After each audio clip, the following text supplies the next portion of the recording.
Le Mali qui affronte donc la Tunisie ce soir à Casablanca pour le compte des huitièmes de finale. Deuxième de sa poule derrière le Maroc est qualifié avec 3 matchs nuls. Le coach malien est plutôt confiant pour le reste de la compétition. En conférence de presse d'avant-match, il a été rassurant sur la forme de son équipe. Reportage de Mohamed Danyoukou. Victorieuse de l'Ouganda, tenue en échec par la Tanzanie et battue par le Nigeria, c'est avec ce bilan mitigé que la Tunisie va affronter le Mali, qui ne fait pas mieux en termes de résultats, car qualifié au second tour avec seulement 3 points en 3 matchs. Mais pour le coach Tom Saintfiet, le match de ce samedi sonne comme une nouvelle compétition. Le match du premier tour, du deuxième tour, un match crucial. Maintenant, ce sont seulement des finales.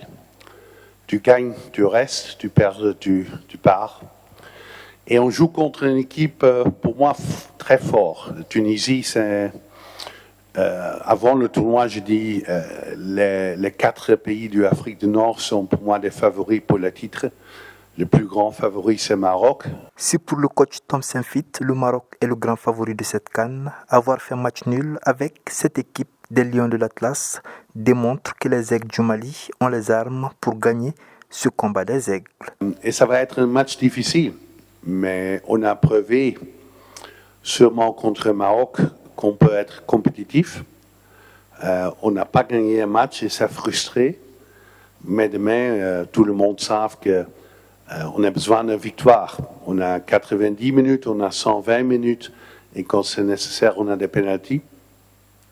Mais on doit marquer et je pense qu'on a travaillé les derniers jours bien dans les choses qui doivent être mieux.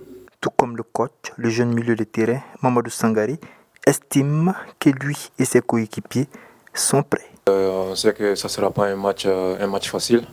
Donc on s'est bien préparé. Ces 2-3 derniers jours, on a bien bossé les choses qui nous manquaient un peu.